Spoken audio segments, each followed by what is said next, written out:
한국 가요계의 전설들이 미국에 온다. 세시봉 LA 콘서트. 50년이 넘는 우정 속 추억의 이야기와 노래들. 한국 가요사의 큰별 조영남, 한국 통기타 문화의 개척자 윤형주, 그리고 세시봉의 막내 김세환까지. 3월 16일 LA에서 만나요. 뭐라고? LA에서 만나자고. 16일 LA에서 만나자고. 오케이. 따스한 추억을 만들어줄 세시봉의 미주 콘서트. 3월 16일 LA에서 만나요. 힘든 시기, 우리는 함께하면 이겨낼 수 있습니다. 라디오 서울이 함께하겠습니다. 강혜신의 오늘의 미국.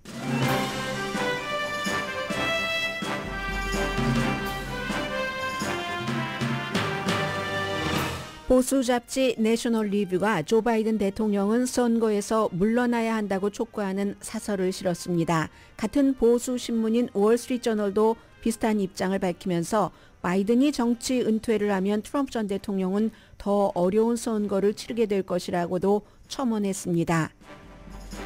트럼프 전 대통령이 나토 분담금 책임을 지지 않는 국가는 러시아가 마음대로 해도 좋다, 즉 침략해도 좋다는 격려를 할 것이라는 발언에 세계적인 폭풍이 일어났습니다. 일부 공화당 정치인은 당연하지라면서 트럼프 말을 지지하지만 미국 동맹국들에게는 한국을 포함해서 치명적인 신호입니다.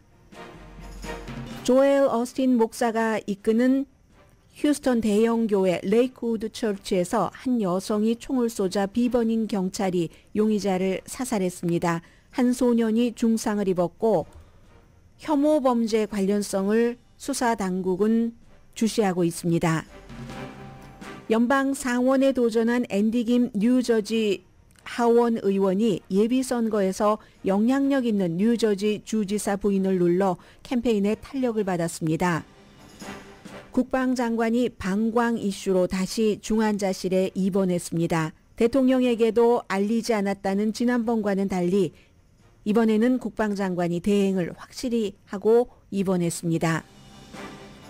캔사스시티 칩스는 연장전에서 3를 넘기는 경기 끝에 샌프란시스코 49어스를 누르고 승리했습니다. 트라비스 켈스는 테일러 스위프트와 경기장에서 만났지만 음모론자들이 말해오던 프로포즈도 없었고 바이든에 대한 공식 지지도 없었습니다. 대선에 출마한 로버트 케네디 주니어 후보가 슈퍼볼 광고 뒤에 가족들에게 사과했습니다. 케네디 가문을 말합니다. 여러분 안녕하십니까? 오늘의 미국 강혜신입니다. 한국의 그 음력설을 생각을 해서 주말에 이제 한국에 계시는 친인척 분들께 또 가족분들께 전화로 새해 인사를 서로 덕담을 나누신 분들도 상당히 많으실 테고요. 따라서 이제 미국에서 한국 뉴스를 통해서 미국 뉴스를 접하시는 분들은 물론 중요한 뉴스는 다 커버가 됩니다만은 한국이 며칠 동안 연휴였었죠. 그래서 좀 뉴스가 헐렁하지 않았는가 짐작하시는 분들이 계실 텐데 굉장히 긴장감 있는 그런 뉴스들이 미국에서는 지난 주말에 많이 발생을 했습니다. 맨 앞에서는 두 가지를 말씀드릴 텐데 트럼프 전 대통령의 나토 그 동맹국에 대한 발언과 바이든 대통령의 기억력 감퇴 내지는 굉장히 허약한 기억력, 이건 이제 주말 내내 굉장히 이슈가 됐었거든요. 저는 먼저 바이든 대통령의 기억력 감퇴에 따른 그 내용부터 좀 전해드리겠습니다.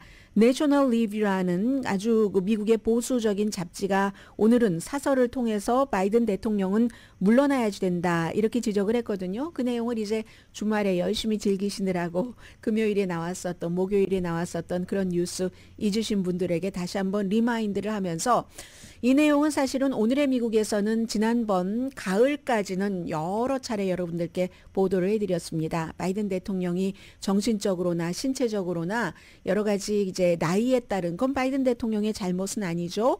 그런 그 무력감이나 약함 같은 것이 있어서 사실은 물러나 주면은 누가 있겠는가라고 얘기를 하지만 대통령이 버티고 있으니까 사람이 보이지 않는 거지 실제로 이제 그러한 것을 하려면은 적어도 가을까지는 은퇴를 했었으면 좋았을 텐데 하지 않았다는 말씀을 여러 번 드렸습니다. 그 뒤에는 투표용지가 다 이제 만들어졌고 해서 더 이상은 민주당으로서는 어찌해 볼 수 없는 것처럼 보이다가 특별검사가 바이든 대통령의 기밀 서류를 어떻게 핸들했는가 하는 것을 수사를 하고 발표하는 과정에서 특별검사로서는 그게 의무인 겁니다. 왜 나는 이 사람을 기소하지 않는가? 기소를 해도 어차피 배심원들은 이 바이든이라는 사람을 동정심이 많고 좋은 사람이고 선의를 가지고 있고 그리고 이제 기억력이 감퇴되는 old people이라고 old person이라고 나이 드는 사람이라고 생각하기 때문에 그에게 유죄를 판결하지 않을 것이다. 그러므로 기소하지 않는다. 그것도 이제 기소하지 않는 하나의 이유였었잖아요.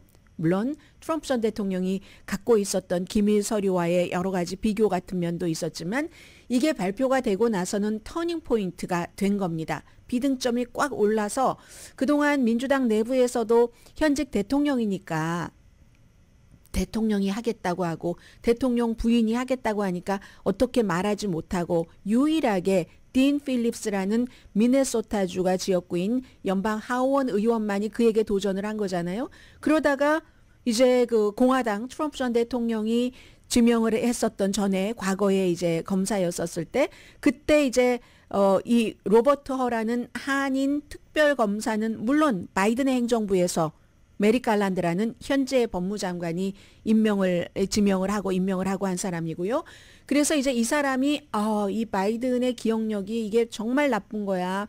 우리가 쭉 그 수사를 하다 보니까 실제로 바이든 대통령을 5시간 동안 인터뷰를 해보니까 2017년도에 바이든의 고스트 작가라고 우리가 많이 얘기하죠. 자서전을 대필한 사람이 했었던 것보다 상태가 더 나쁘네. 바이든 대통령의 정신 상태가 너무 나빠.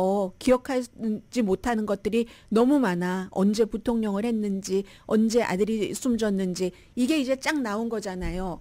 그 뒤에 이제 기자회견에 대해서는 바이든 대통령이 막 화내면서 기자회견하고 그것도 바이든 대통령에겐 감점이었죠. 또 그걸 커버하기 위해서 기자회견을 했는데 거기서도 또 사람을 혼돈을 하고 이집트와 멕시코의 지도자를 이러한 것들이 있은 뒤에 주말에는 텔레비전의 모든 시사 토크쇼가 온통 이 얘기였습니다. 그런데 여기서 주의할 것이 몇 가지가 있습니다. 그럼 바이든이 물러난다고 공화당에게 반드시 좋은가? 이건 또 다른 문제인 거예요. 그런데 어쨌든 지금 이제 공화당에서 특별히 하고 있는 것은 그동안 수없이 우리가 바이든 대통령 말 실수한다, 신체가 나쁘다 하고 얘기했는데 그동안 한 번도 민주당은 또 언론은 그렇게 얘기하지 않았잖아 라고 말하지만 언론은 많이 얘기를 한 언론도 있습니다.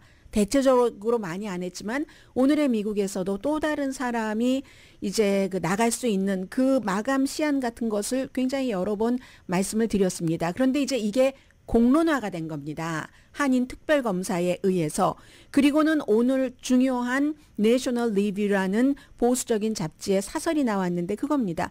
미국의 대통령이 이전까지는 그 4년 더 재임하기는 좀 그래. 그런 게 분명한데도 나갔던 사람은 프랭클린 델라노 루즈벨트를 얘기를 합니다. 1944년. 그런데 나중에 알고 보니까 루즈벨트는 당시에 부통령도 아주 현명하게 선택을 했었고 또 세계대전을 잘 처리를 했었잖아 라고 얘기를 합니다. 헨리 월레스 그 부통령 그 후보를 얘기를 하는 거죠. 나중에 해리 트루먼도 잠깐 하긴 했지만 그래서 지난 몇 주일 동안 바이든 대통령의 정신적인 기억력 감퇴 같은 것은 오랜 동안 알긴 알았지만 지난 몇 주일 동안은 더욱 이게 분명해졌다라고 얘기를 하면서 알람 수준이라고 말합니다. 로버트 허 특별검사의 발표 이후에는 로버트 허 특별검사는 내셔널 리뷰의 얘기를 제가 지금 정리해드리고 있습니다.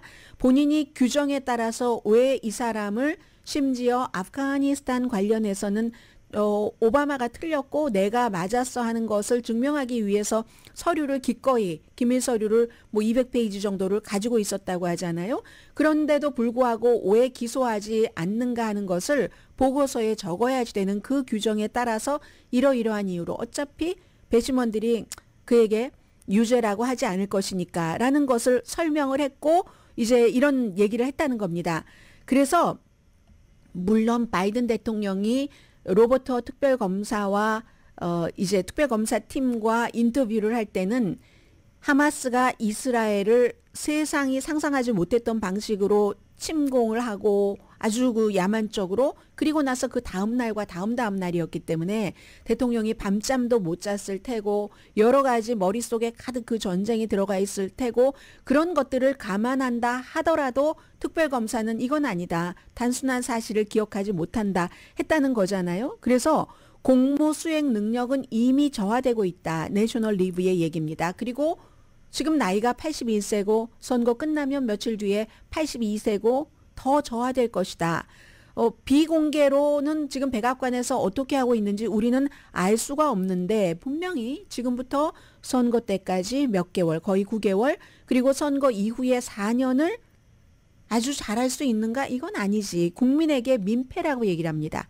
그가 만약에 당선이 된다면 역사는 백악관 내부에서 바이든 때뿐만이 아니라 대통령이 아프고 뭐 좀 뭔가가 허약하고 하는 것을 국민에게 말하지 않습니다. 오히려 덮으라고 한다는 거, 덮고 있다는 것을 얘기를 하면서, 이건 그렇게 계속될 경우는 지속적인 미국의 국가 비상사태라고 얘기를 합니다. 또 다른 한편으로는 만일 바이든 대통령이 부통령 카멜라 해리스에게 그 자리를 물려줄 수밖에 없다면 선출되지 않은 사람이 대통령이 되는, 이것도 또 다른 정치에 좋을 리가 없다는 얘기죠. 한마디로 바이든은 그 일을 하기에는, 재선되기에는 나이가 너무 많다, 올드라고 표현합니다. 바이든과 질 바이든은 지난해에 결정을 내렸어야지 됐는데, 그렇더라면 엘더 스테이트먼트로 스테이트맨으로, 그러니까 원로 정치인으로 존경받고 참 이기심이 없는 정치인이네 했을 테지만, 나라부터 구하고, 그런데 본인이 트럼프에게 이길 수 있는 사람은 유일하게 나밖에 없어라고 얘기를 하면서 여기까지 와서 지금도 나가겠다고 하니까 이건 아니다라는 게 내셔널 리뷰의 얘기입니다. 자신만이 트럼프를 이길 유일할 사람이라고 계속 주장하는 것 자체가 국가에 빚을 지고 있다고 얘기를 합니다. 샤를르 드골이 한 유명한 얘기를 맨 마지막 문장에 상기시킵니다. 묘지에 가보면은 정말 필요한 사람들로 꽉 차 있다. 그 사람 없어도 국가는 돌아간다는 얘기입니다.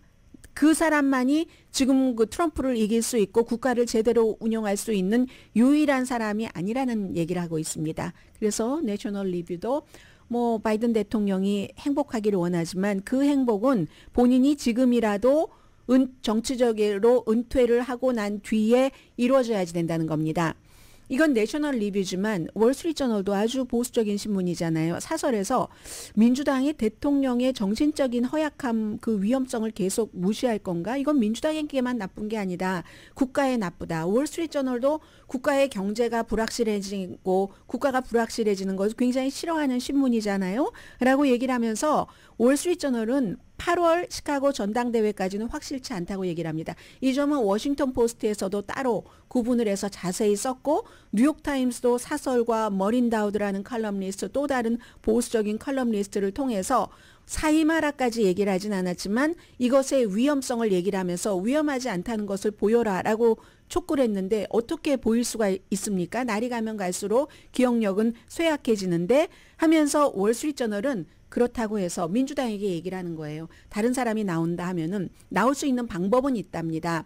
대의원 지금 투표용지 같은 걸 바꿀 수도 없고 3월 5일에 슈퍼 튜스데이니까 어찌할 수 없지만, 그런 선거가 치러지고 나서도 8월 전당대회에서 바이든 대통령이 내가 정치적으로 은퇴를 하겠다라고 얘기를 하면 각 주의 대의원들이 다른 사람을 선택을 할 수 있다는 겁니다. 그때는 이제 많은 사람이 나오겠죠. 뭐 게빈 뉴섬 캘리포니아 주지사를 포함해서 그런 과정들이 있다는 것을 월스트리트저널이 얘기를 했고, 워싱턴 포스트가 자세히 설명을 했고, 월스트리트저널은 그렇다고 민주당이 꼭 나쁘냐, 그것도 아니라고 얘기를 합니다. 그렇게 하라는 얘기예요. 말하자면 트럼프가 더 어려운 상대를 만날 수 있다. 나이 많아서 기력도 달리고 기억력은 날마다 쇠약해지는 사람보다 다른 후보가 나왔을 때 트럼프가 이기는 게 아니라 민주당이 이길 수도 있지. 그리고 트럼프의 부통령 후보도 지금 다 위험한 사람들이라는 얘기를 하고 있습니다. 앨리스 스테파닉이라든가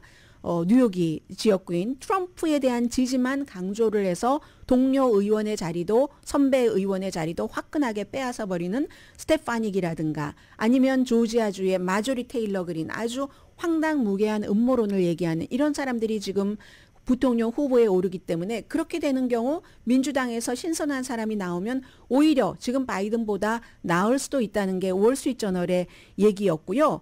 그리고 이제 이게 바이든의 지금 처한 딜레마입니다. 트럼프 전 대통령은요. 이건 사실은 새로운 얘기는 아닌데 트럼프 전 대통령이 과거 대통령일 때부터 나토에 대해서 굉장히 안 좋은 감정을 갖고 있었고 그건 이제 나토가 분담금을 제대로 내지 않는다. 원래는 2006년도에 구속력이 있는 건 아니었지만 2014년도에 나토가 비준을 하죠. 각 국가의 GDP 2%까지 내기로. 그리고 이제 지금 30개국이 넘는 나토 회원국 가운데서 정확하게 내는 국가는 11개 국가고 그 1.8% 정도에 있는 국가들이 한 4-5국가들 정도 됩니다. 그래서 어떤 매체는 뭐 이게 뭐 10몇 개 국가라고 하고 어떤 매체는 11개 국가만 임무를 완수한다고 얘기를 하는데 이걸 안 내면은 러시아가 내가 대통령이 되면 러시아에게 원하는 거 다 하세요 라고 인커리지 시킬 것이라고 얘기를 합니다. 침공하라는 얘기예요. 그럼 나토 원장이 한 국가가 침략을 받으면 우리가 침략받은 것처럼 한다잖아요. 미국은 안 하겠다는 얘기잖아요. 그 얘기를 사우스캐롤라이나주의 선거 캠페인에서 바이든 대통령이 하고 나서 세계가 뒤집혔습니다. 다 나름대로 이유가 있는 거죠. 뭐 나토에서는 뭐 지금 뭐 사무총장 같은 사람이 이건 미국의 군인에게도 나쁘다. 미국에도 나쁘고 물론 유럽에도 나쁘고라고 얘기를 하고요. 그리고 지금 그 GDP의 2%까지를 결국은 달성을 하기는 할 텐데 회원국 가운데 뭐 19개국은 거의 2%된 겁니다. 그리고 이것은 트럼프는 내가 그랬기 때문에 그렇다라고 얘기하지만 그게 아니라요. 나토라는 것 자체가 러시아를 겨냥해서 만든 군사 동맹이잖아요. 러시아가 우크라이나를 침공한 다음에 그동안은 막 독일도 막 꺼려하다가 왜냐하면 독일은 본인들이 전쟁을 치른 국가이기 때문에 군비를 막 너무 많이 하는 것이 영 걸끄럽고 했었지만 야 이건 우크라이나 먹고 나서 쭉쭉쭉쭉 폴란드까지 먹고 우리 서부까지 계속 온단 말이야 하면서 이게 독일부터 바뀌기 시작해서 많은 국가가 조금 무리를 하면서 경제가 나빠도 2% 정도로 갔죠. 지금요 폴란드 같은 경우는 미국보다 더 많이 냅니다. 미국이 GDP의 3.5%를 분담금으로 하고 있는데 그리고 이 돈은 미국에 내는 게 아니에요. 나토에서 운영을 하는 거지. 폴란드는 러시아로부터 침공받을 확률이 지금 우크라이나 다음으로 이제 그 다음 순서잖아요. 그러니까 3.9%. 그렇다고 폴란드 경기가 그렇게 좋습니까? 그건 아니지만 이렇게 지금 어저스트 해가서 보통 이제 대부분의 국가가 2.3%에서 2.7% 해서 평균이 1.82%가 나옵니다. 거의 이제 2% 되는 거죠. 모든 국가가 다 2%를 넘기는 어려울 수도 있고 그 경제 상황에 따라서 나토가 분할되면 미국의 힘도 약해진다 해서 지금 나토 사무총장 등등등등 하는 얘기는 그 무모한 발언은 블라디미르 푸틴에게만 도움이 된다. 이러면 공화당은 아예 언제 트럼프가 그런다고 했어? 그렇게 해서 나토 분담금을 높이자는 거잖아. 왜 미국만 내야지 돼? 하고 트럼프 주변에 서는 사람도 있습니다. 그러나 이 트럼프가 나 때문에 올렸다 하는 것도 말이 안 되는 말이고 본인 떠나오고 나서 러시아가 우크라이나를 침공한 뒤에 각 나라에서 조금 무리해서 더 올린 나라도 있고 합니다. 그리고 또 마음대로 그 무슨 어떻게 트럼프 전 대통령이 나토를 탈퇴한다든가 이것도 사실은 마음대로 하지도 못해요. 그러니까 선거 캠페인에서 하는 얘기는 사실과 가상 이런 것을 막 혼합해서 합니다. 의회, 돈과 관련된 것이기 때문에 의회가 지지를 해야 되고 만약에 의회의 승인이 없이 트럼프 전 대통령이 뭔가 나토에 관해서 결정을 해버린다면 그거는 이제 의회가 대통령을 탄핵할 수 있는 그 같은 사유가 될 수 있는 거죠. 그래서 이제 이게 굉장히 중요하고 트럼프 전 대통령은 또 사우스캐롤라이나의 유권자들에게 얘기할 때도 내가 말이에요 대통령이었을 때 가상의 시나리오 본인의 머릿속에 있는 시나리오를 얘기하면 사람들은 그게 사실이라고 생각합니다. 어떤 빅 컨트리의 지도자가 우리가 회의하고 있을 때 일어나서 나에게 질문을 해서 분담금 만약에 못 내면 어떻게 우리 미국이 방어를 하시겠습니까? 해서 I said no라고 했다면 또 유권자들이 막 박수를 쳐요. 야, 그런 일이 있었어? 미국 대통령이 대통령으로서 잘했다. 그런 일은 없었습니다. 트럼프 전 대통령의 머릿속에 있는 그런 시나리오고요. 한국만 더 말씀드리겠습니다. 각자 다 국가별로 그런 것이 있는데 미군 철수를 얘기했었던 사람이 트럼프 전 대통령입니다. 미군 철수 한국에서 물론 찬성하시는 분들도 계시겠죠. 지금처럼 이 같은 상황에도 그분들이 찬성을 하실까요? 더 이상은 김정은 위원장이 한국을 동족으로 보지 않고 제1의 적이라고 보고 핵무기를 먼저 선제적으로 쓸 수도 있다고 얘기를 하는데 트럼프 전 대통령이 미군 철수도 얘기를 했었고 방위비 분담금을 5배 높이라고 했잖아요. 그리고 본인이 지금도 계속 그런 얘기를 합니다. 대통령이 되고 나면 이런 부분들 방위금을 더 올리지 않으면 미군을 철수를 하겠다. 5배를 올리라고 했었거든요. 이런 한국만 해당되는 게 아니죠. 지금 대만은 대만대로 다른 국가는 다른 국가대로 해서 지금 미국은 그럼 어떤가? 나이가 많고 정신적으로 신체적으로 허약한 바이든 대통령과 어떤 사람은 그게 말뿐이지라고 얘기하지만 말이 시가 되고 현실이 됩니다. 항상 이런 위험한 생각과 말과 행동도 실제로 이란에 막 전투기를 보내다가 10분 다다르기 전에 돌려오기도 했었잖아요. 이런 위험한 트럼프와 허약한 바이든 사이에서 미국의 유권자들이 선택을 해야지 되고요. 그리고 지금 다시 말씀드리지만 트럼프도 바이든도 아직까지는 미국의 공화당과 민주당의 대선 후보로 확정된 건 아닙니다.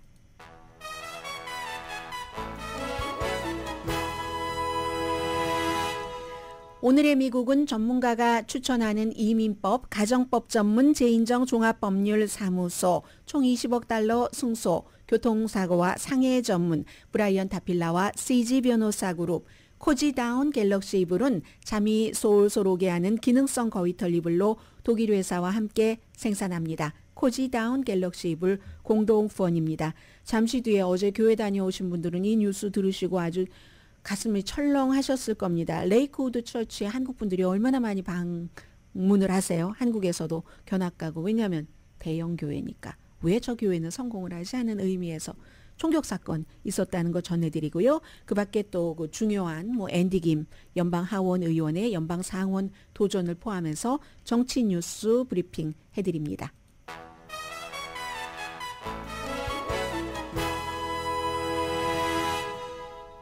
라디오 서울 방송 오늘의 미국 듣고 계십니다. 네, 어제 그 낮에 그 레이크우드 그 처치 휴스턴에 있는 그 대형 교회 조엘 어스틴 목사 아버님이 만든 그 교회를 이어받았죠, 아들이. 그래서 이제 여기에 한 여성이 30세에서 35세 사이라고 하고 한 4살이나 5살짜리 그 어린이와 함께 라이플을 가지고 오고 배낭 메고 트렌치 코트 입고 와서 막 총을 쏴서 비번인 그 경관들이 결국은 이 여성에게 총을 쏴서 숨졌다고 하죠. 그리고 57세에 다리에 총을 맞은 남성은 괜찮은데 지금 소년이 중태랍니다. 그런데 이제 이 소년이 이 여성이 데리고 온 소년인지 아닌지는 알 수가 없고 제가 방송 들어오기 전에 휴스턴 크로니클의 보도를 보니까 이건 이제 뭐 증오범죄일 가능성이 있다. 이 정도만 그 얘기를 하고요. 더 이상은 말하지 않습니다. 이 총격 사건은 스페인어 예배가 시작되던 중에 그때 이제 그 발표를 했고 워낙에 이제 그 장총이니까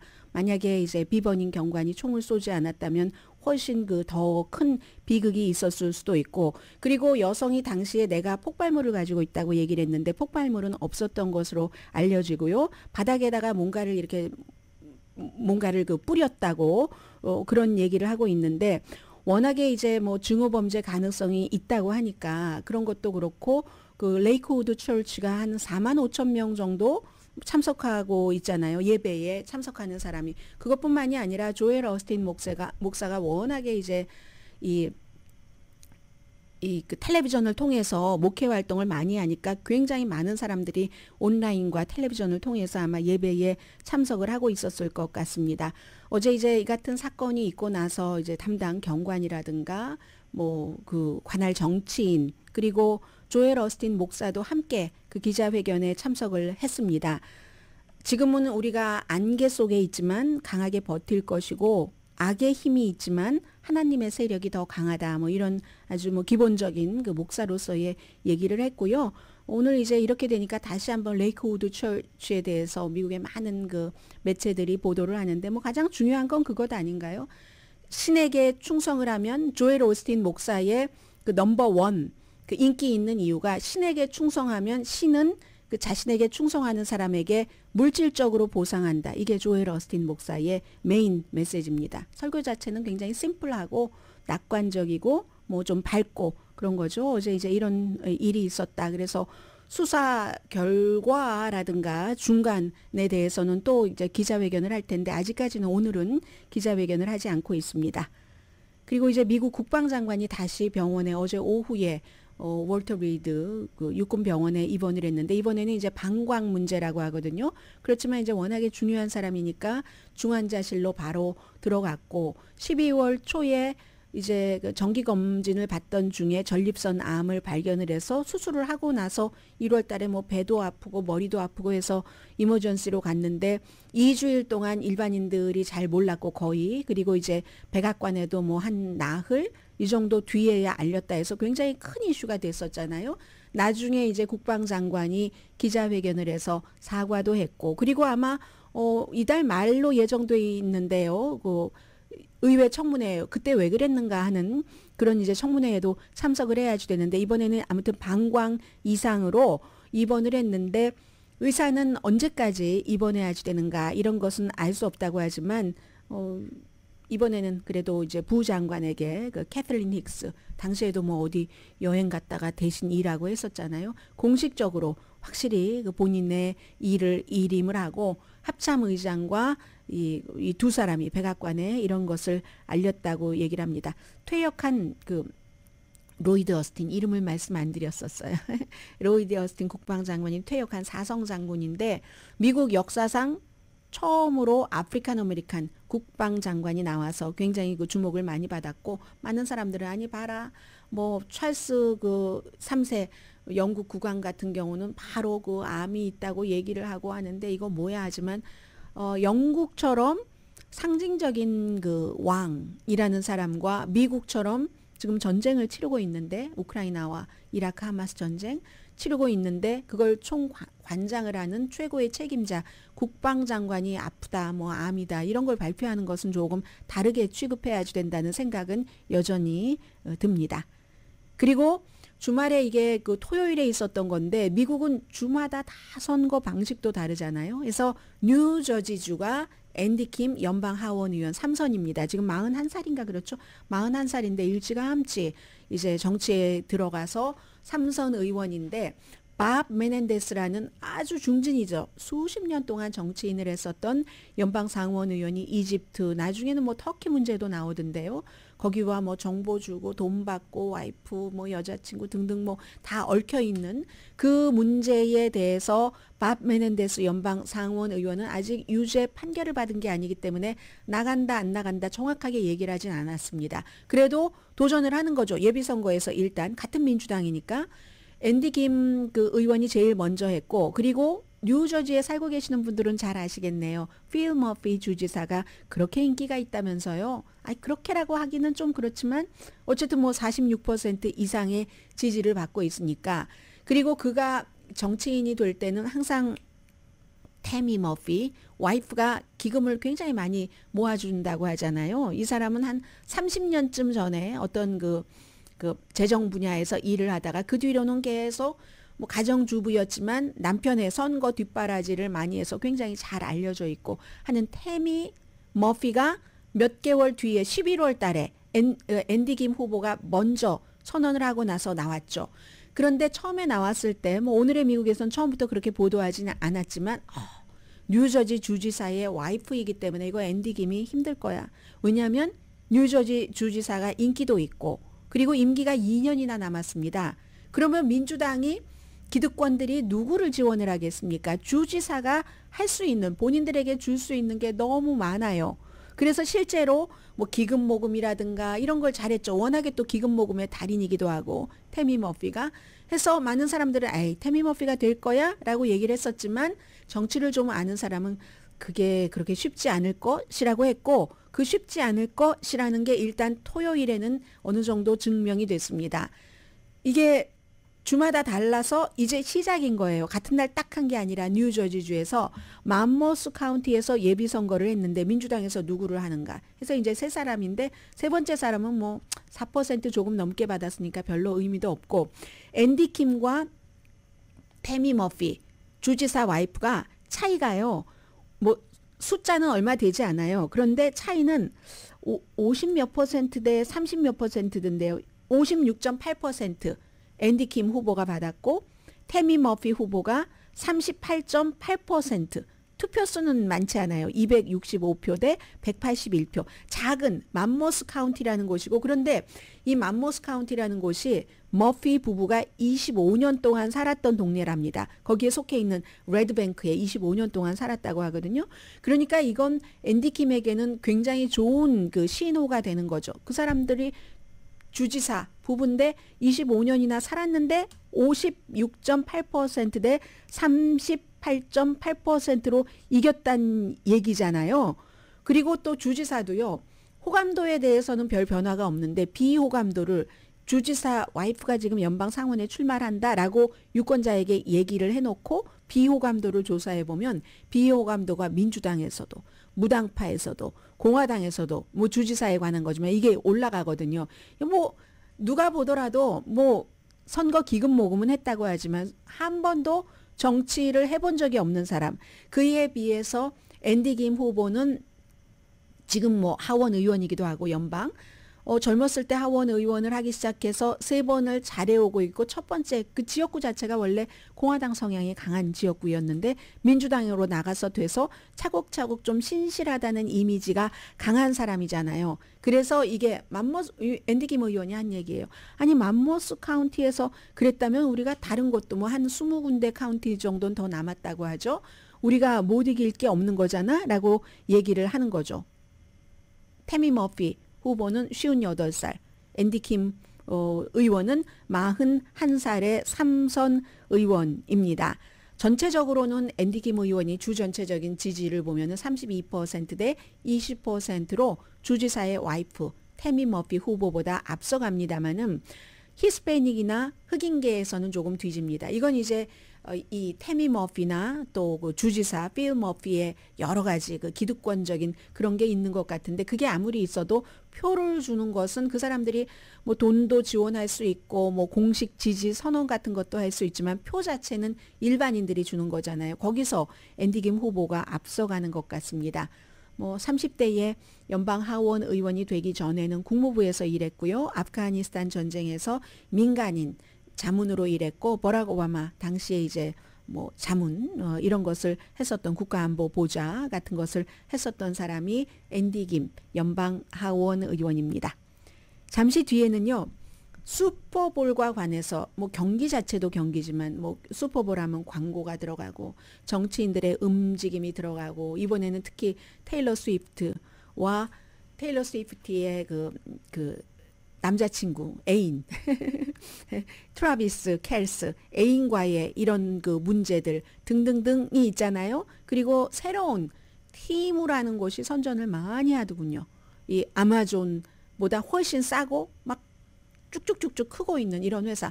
슈퍼볼은 미국의 많은 것을 포함하고 있습니다. 해프타임도 너무너무 놀라울 정도로 근사했습니다. 자, 잠시 뒤에 슈퍼볼을 통해서 스포츠, 정치, 경제, 사회를 다 한번 볼 수 있는 기회가 될 것 같거든요. 잠시 뒤에 뵙겠습니다.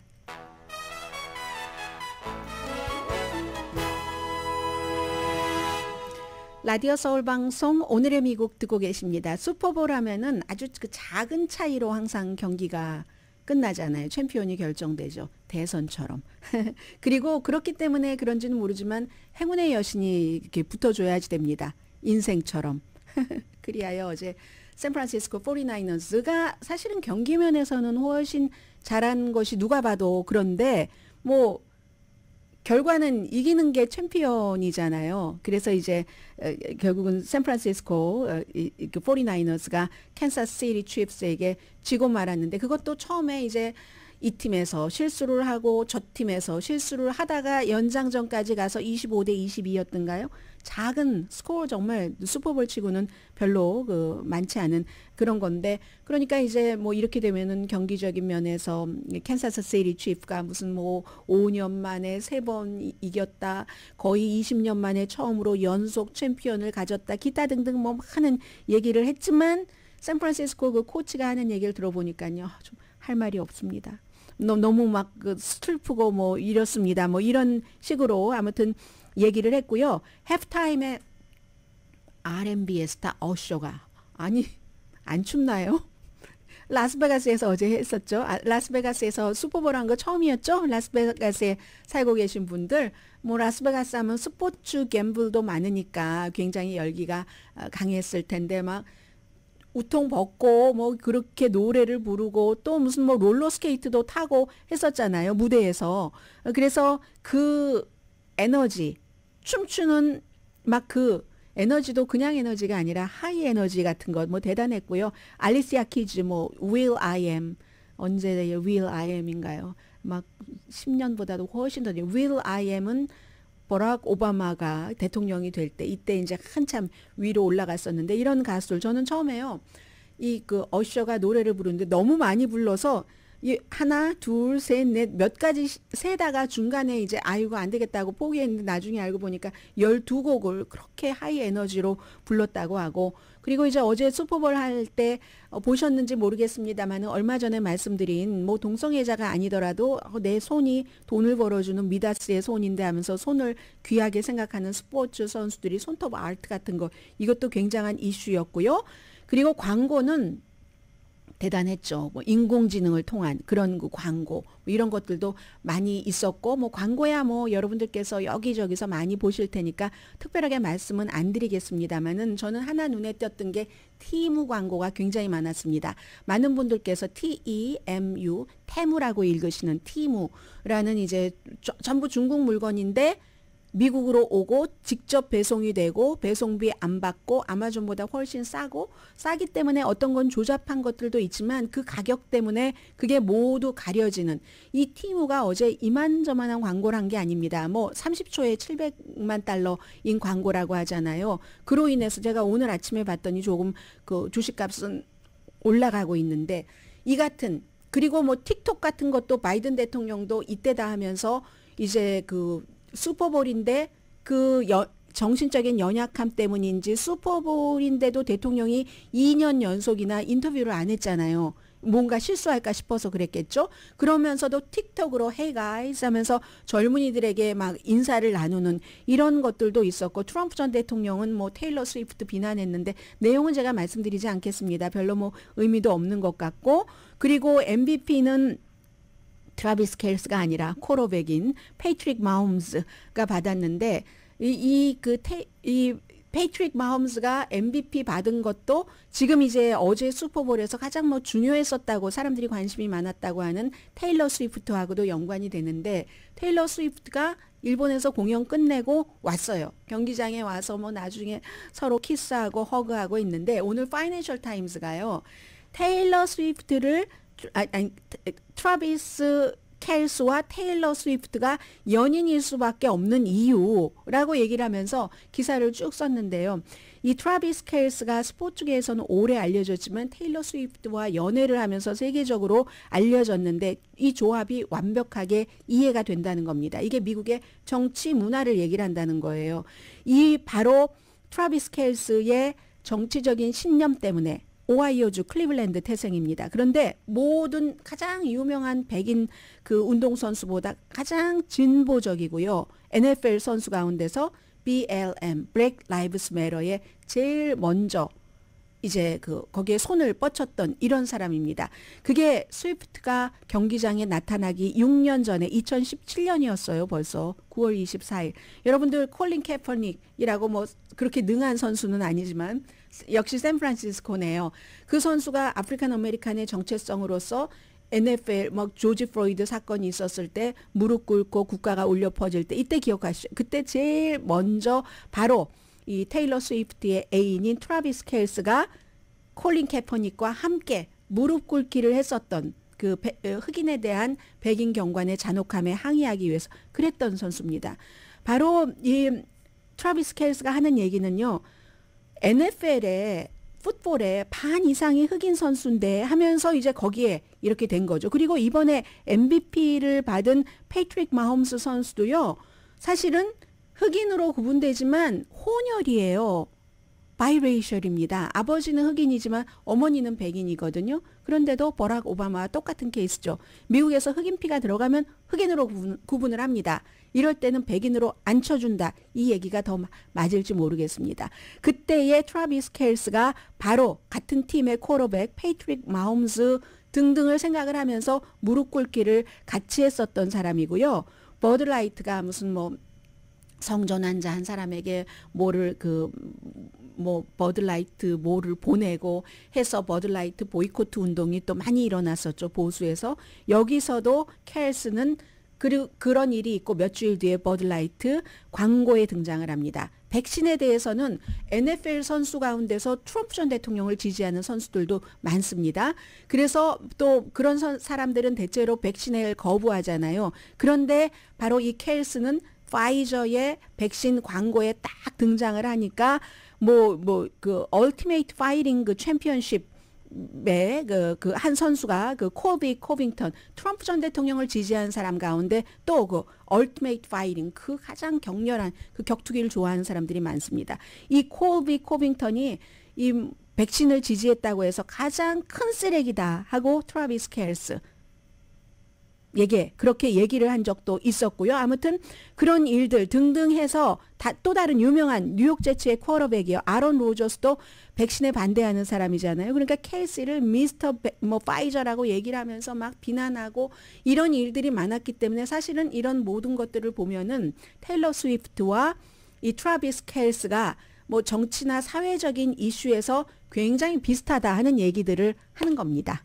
아무튼 어제 이렇게 해서 이 트래비스 켈스가 속한 그 캔사스 시티 칩스가 이겼고요. 샌프란시스코 49어스를 이겼고 두 연인은 키스를 했고 뭐 프로포즈를 한다던가 음모론자들이 얘기를 했었던 또 뭐 바이든을 지지한다던가 아니면 이 경기 자체가 이 조작됐다고 여러분들 믿으세요? 이게 이제 또 트럼프 전 대통령을 지지하는 많은 음모론자들이 믿는 것이기도 한데 그런 일들은 하나도 없었습니다. 이제 그런 일이 없으면 또 음모론자들은 블라블라블라 이래서 다음에 이럴 거야라고 얘기를 하지만 대체적으로 지금부터는 여러분들 음모론들이 굉장히 많이 퍼질 텐데요. 웬만하면은 그냥 귀 닫고 계시면 됩니다. 제가 여러분들께서 귀담아 들어두실 만한 그런 음모론에 대해서는 보도를 그때그때 해드릴 테니까 보도하지 않는다고 사실을 얘기 안 해라고 생각하지 마시고 그런 가치가 없는 음모론이구나라고 생각하시면 될 것 같습니다. 자, 잠시 뒤에 뵙겠습니다.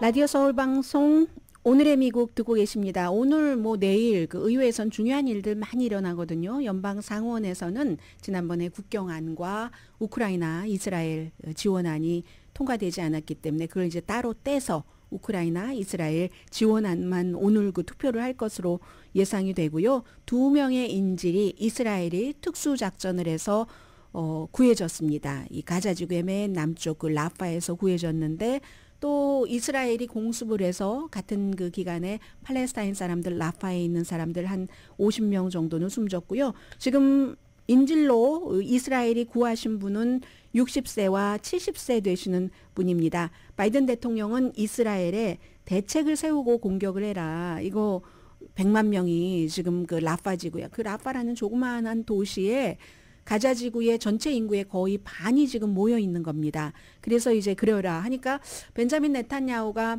주말에 그 미국 ABC 방송과 인터뷰하는 거 보니까 얼굴을 아주 그냥 너무 당당하게 우리는 모든 가자 지구를 그 지구의 팔레스타인 사람들을 보호하는 정책을 다 만들어서 그 정책 그대로를 우리는 시행을 하고 있습니다. 이런 얘기를 한 것이고 그러니까 이제 지금 벤자민 네탄야후나 블라디미르 푸틴이나 다 미국에서 대통령 선거에서 트럼프 전 대통령이 당선되기만을 아주 간절하게 기다리고 있는 거죠. 오늘의 미국은 전문가가 추천하는 이민법, 가정법 전문 재인정 종합법률사무소, 총 20억 달러 승소, 교통사고와 상해 전문 브라이언 타필라와 CG 변호사 그룹, 코지다운 갤럭시 이블은 잠이 솔솔 오게 하는 기능성 거위털 이불로 독일 회사와 함께 생산합니다. 코지다운 갤럭시 이불 공동 후원이었습니다. 10시에 브라보 마이 라이프 방송됩니다. 네, 한 가지 뉴스를 말씀 안 드렸었죠. 어제 그 슈퍼볼 그 광고에서 이제 정치인들도 선거철이니까 광고를 많이 하는데 로버트 케네디 주니어가 그를 지지하는 슈퍼팩 정치행동위원회에서 광고를 하는데 그 광고가요 완전히 그 삼촌도 나오고 아버지도 나오고 제클린 케네디도 나오고 하면서 처음 시작이 그래요. 케네디 가문의 사람이라는 거예요. 그랬더니 케네디 가문에서 아니 지금 민주당에서 본인이 후보로 처음에 나와서 바이든에게 해가 될 것이라고 생각을 했고 그리고 그 뒤에는 민주당이 그를 지지하지 않으니까 당을 탈퇴해서 무소속으로 출마하고 있습니다. 그런데 아니 케네디와 로버트 케네디 민주당 그러니까는 그런 친척과 아버지를 거기에 끌어다 대면서 이렇게 할 수가 있어 하고 비난을 많이 했죠. 그랬더니 결국은 로버트 케네디 주니어 후보가 좀 사과를 하기는 했습니다. 필요한 때는 민주당, 필요하지 않은 때는 또 싹 버리기도 하고 이러한 것이 뭐 별로 크게 이 사람에게 도움이 될 만한 광고는 아니었겠다는 느낌은 들고요. 이제 음력설도 지났습니다. 새로운 2024년 결심 강혜신이었습니다.